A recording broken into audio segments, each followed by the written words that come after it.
હવે જોઈએ મિત્રો નિયમિત પ્રવેગી ગતિ માટે શુદ્ધ ગતિ વિજ્ઞાનના સમીકરણો, એટલે કે અચળ પ્રવેગી ગતિ માટે શુદ્ધ ગતિ વિજ્ઞાનના સમીકરણો. બહુ જ અગત્યના સમીકરણો છે. હવે જુઓ, ધારો કે આપણી પાસે વેગ v વિરુદ્ધ સમય t નો જે આલેખ છે એ આકૃતિમાં દર્શાવ્યા પ્રમાણેનો a b છે, જે દર્શાવે છે કે t બરાબર 0 સમયે પ્રારંભિક વેગ v0 છે અને t બરાબર t સમયે અંતિમ વેગ v છે. તો આકૃતિમાં દર્શાવ્યા પ્રમાણે કોઈ કણ x દિશામાં અચળ પ્રવેગ a થી સુરેખ ગતિ કરે છે. પ્રવેગ અચળ એટલા માટે કહી શકાય કે વેગ વિરુદ્ધ સમયનો આલેખ જે છે એ સુરેખા છે, બરોબર, એનો ઢાળ અચળ છે.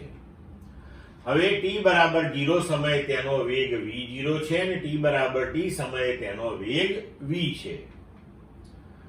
તો અહીં કણ અચળ પ્રવેગી ગતિ કરે છે, એટલે કોઈ પણ સમયગાળામાં તેનો સરેરાશ પ્રવેગ કે તત્કાલીન પ્રવેગ એ સમાન જ હોવાનો છે. તો હવે આપણે અહીંયા પ્રવેગ a બરાબર લખી શકીએ કે રેખા AB નો ઢાળ. હવે રેખા AB નો ઢાળ એટલે કે BC ભાગ્યા AC, પણ BC એટલે કે v માઇનસ v0 અને AC એટલે કે t માઇનસ t0, પણ t0 તમારું 0 છે એટલે તમે લખી શકો v માઇનસ v0 ભાગ્યા t. તો હવે અહીં આપણે લખી શકીએ કે v ને સૂત્રનો કર્તા બનાવીએ, t ને આ બાજુ લઈ લઈએ અને પછી v0 ને લઈ લઈએ. તો v બરાબર v0 વત્તા at. તો આ થયું નિયમિત પ્રવેગી ગતિ માટેનું પહેલું સમીકરણ, બરોબર. હવે આગળ વધીએ. t સમયમાં કણે કરેલ સ્થાનાંતર v વિરુદ્ધ t ના આલેખ વડે ઘેરાતો જે પ્રદેશ છે, તો હવે v વિરુદ્ધ t નો જે આલેખ છે એને t અક્ષ સાથે ઘેરાતો જે ક્ષેત્રફળ અથવા તો પ્રદેશ છે, તો એ કેટલો થશે? a b c d o a. આ બધું જે આપણે શેડેડ ભાગ બતાવ્યો છે એ થશે, બરોબર. તો હવે x સ્થાનાંતર બરાબર લંબચોરસ o a c d નું ક્ષેત્રફળ વત્તા ત્રિકોણ AC B નું ક્ષેત્રફળ. હવે આકૃતિ પરથી આપણે લખી શકીએ કે લંબચોરસનું ક્ષેત્રફળ એટલે કે આટલો ભાગ v0 અને આ ભાગ t, તો v0t વત્તા ત્રિકોણનું ક્ષેત્રફળ તો 1/2 પાયો ગુણ્યા ઊંચાઈ, તો કે 1/2 v minus v0 into t.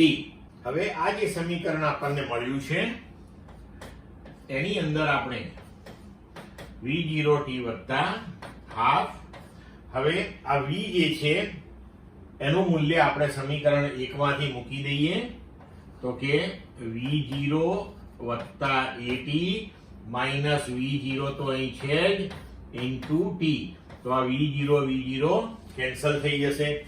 તો v0t વત્તા હાફ at ઇન્ટુ t, એટલે પરિણામે આપણને સૂત્ર મળશે x બરાબર v0t વત્તા હાફ at સ્ક્વેર. તો આ થયું નિયમિત પ્રવેગી ગતિ માટેનું બીજું સમીકરણ. હવે આગળ વધીએ મિત્રો. સરેરાશ વેગની વ્યાખ્યા આપણે અચળ પ્રવેગી ગતિ માટે એવી રીતે આપી શકીએ કે અંતિમ વેગ વત્તા પ્રારંભિક વેગ ભાગ્યા 2. પણ સરેરાશ વેગ આ પદ્ધતિથી આપણને તો જ મળે કે જો ગતિ અચળ પ્રવેગી હોય. તો આ ધ્યાન રાખજો. તો હવે સ્થાનાંતર બરાબર સરેરાશ વેગ ગુણ્યા સમય આપણે લખી શકીએ.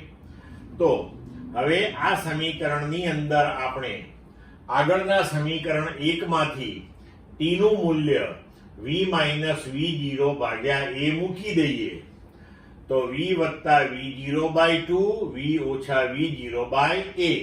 તો અંશમાં આપણને મળશે v square minus v0 square અને છેદમાં મળશે 2a.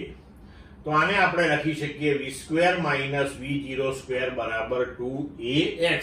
તો આ થઈ ગયું અચળ પ્રવેગી ગતિનું ત્રીજું સમીકરણ.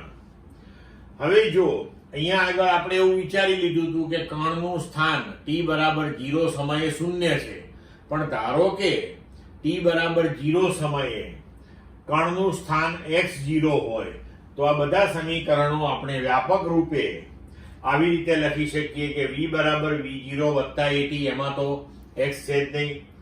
અહીંયા x બરાબર x0 વત્તા v0 t વત્તા હાફ at સ્ક્વેર, અને v square minus v0 square બરાબર 2a. x ની જગ્યાએ આપણે લખવું પડે x માઇનસ x0. સમજ પડી મિત્રો? હવે